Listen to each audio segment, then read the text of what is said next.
Tracy with the Limelight Pet Project, and today we are at Mallee Valley in Puyallup, which is Wamal's rescue facility. We're here with Julie McCallum Allen, and who do we have for adoption today? This is Spike. Spike is a 4-year-old male, Malamute. So how would you describe Spike's personality? He's very loving. He's high energy because, again, he's a youngish Mal. He's an adult Mal. He loves attention, and he loves to be very close and bonded with somebody. So he's a very sweet dog. He's a great hiker. He's been on numerous hikes here with other volunteers with Wamal. He knows a lot of commands. He's smart, but again, he's a people pleaser. He really wants to please his people. So if Spike could speak English, how would he describe his perfect day? I think Spike would definitely want to go for a hike. Yeah, go spazzing out. He would go for a hike, get rid of some of that young energy. He'd probably want to have a little bit of a runabout, maybe a play with his favorite person. And then nice chill out at home with a good nice meal. Oh, no, baby. Oh, buddy. Yeah, you know, come He's down here. excited. Come down here.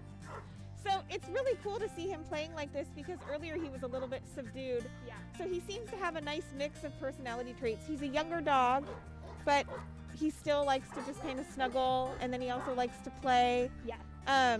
He's good with other dogs, so he would love to maybe be a pal with another dog and play and enjoy running around with another dog who's got some energy.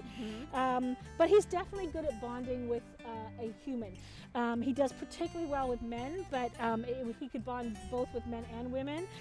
He's been pretty successful when he's been here at Mallee Valley and he's worked with all our volunteers.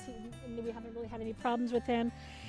His only real issue is he does a little resource guarding, and that can lead to him getting growly or nippy.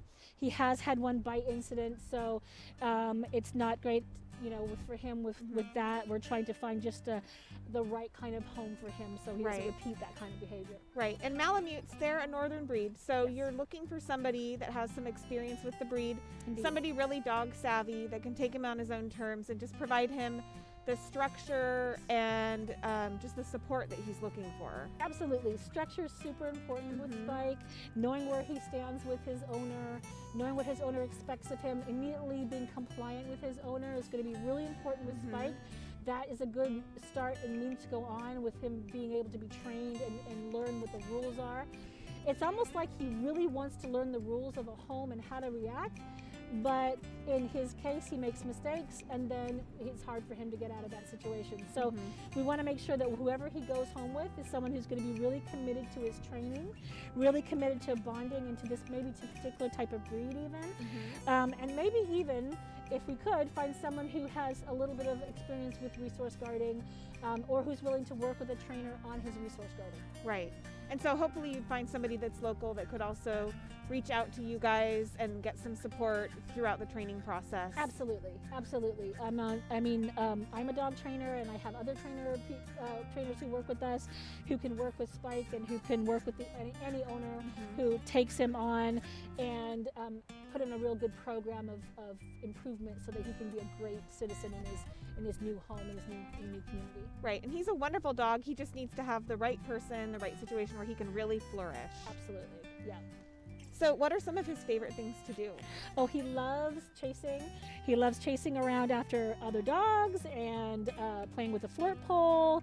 He loves to just go on hikes. He's a great hiking dog. He's pretty good at listening with that. I think he'd make a great running partner. I think in some of the adoptive homes he's been in the past, he's run with owners. So I think he'd continue to make a good running partner. I think that's a great form of exercise for him as well. Yeah, those are some of the things that I think he would really like. And he's only 4 years old. Other than the resource guarding, does he have any behavioral or health issues that you're concerned about? No, he's a very healthy dog. Other than the resource guarding, there's no real behavioral issues that we've seen. He's generally pretty compliant to the people he has respect for. We've actually never had any issues with him here. In our controlled environment where everyone knows how to work with him and act with him and shows him general affection. Saying, I like you. I know that you can be a pickle sometimes, but I actually like you. And he feels like, oh yeah, great, I can be this person's friend and I can listen to this person. And that's all he needs to get him to be compliant for you. And he does seem like a very joyful dog. I noticed that when he was approaching, he would kind of put his ears back. He looked a little bit hesitant. Have you noticed that before as well? Yeah, absolutely. He gets a little bit unsure, like, am I doing the right thing when I approach you? How should I approach you? He's looking for guidance. He's looking for reassurance that everything is okay and that we're safe. We're safe people. I think when a dog gets growly or guards something, people immediately become aggressive or get either frightened and then aggressive. And so he's experienced that. And so he's not sure, well, what did I do? What is wrong? And dogs, when that happens, they tend to either fight or flight. In his case, he'll growl, he'll get snarly. And the best thing to do, again, is to walk away, get something else, redirect him, come to you, and start again. So what would his perfect home look like? Maybe a yard with a nice tall fence? Yeah. Would he prefer to have people that are home more often? You said maybe a dog friend. Yeah, so I think he could be good with another dog. He's lived with another dog. I think he would definitely need a secure yard, like a 6-foot fence would be wonderful. He's never tempted to jump the fences here, so that's really great. He's never tempted to dig out either, so that's good. Definitely someone who has committed to his training. I think that's one of the most important things. Someone who's going to be committed to working with him and really wants to see a really good dog blossom into a great partner. With some of the adoptive homes that unfortunately he failed him, he still managed to bond with at least one of the people in the house. And they're all generally upset that they had to let him go because he's actually shown to be very good with one of the people. So it could be a single person household. If it is a 2-person household or a multiple person household, we would have to be very careful that he would have a very good set plan in place so that everyone was equally being able to work with him and be in charge with him rather than just him picking one of the people and then you know, trying to be the top dog over the other people. So one person would be fabulous, and if it's any more than that, we definitely would want a strong environment for him so people want to train him. Yeah. And are you thinking maybe an adult-only home for him? Yes, I think so. Yeah, he's got a lot of energy. He's very sweet with children, but he definitely has a lot of energy and doesn't really know sometimes what to do with it. So he would jump up and probably knock them over. So no young children, no children. And like I said, if it's one person, he's going to have a much better success rate at bonding with that person and then working on the issues. And then after that, he can work with other people and learn how to expand his world. Yeah. And then probably a home with no smaller animals. Yes. Yeah. So we're not going to send him home with anyone with cats or small critters in the house. No. But he would love a canine buddy. He might love a canine buddy. He's been great with a number of dogs here. So some of them he's just loved to play with. Some of them he's just liked to be around.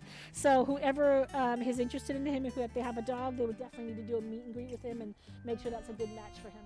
Yeah. And you've had some time to get to know him pretty well. What's your favorite thing about him? I think he's just such a innocent soul, I guess you could say. He just wants to get it right. Yeah. He hasn't figured out how to do that with the humans who's been around him in a home environment.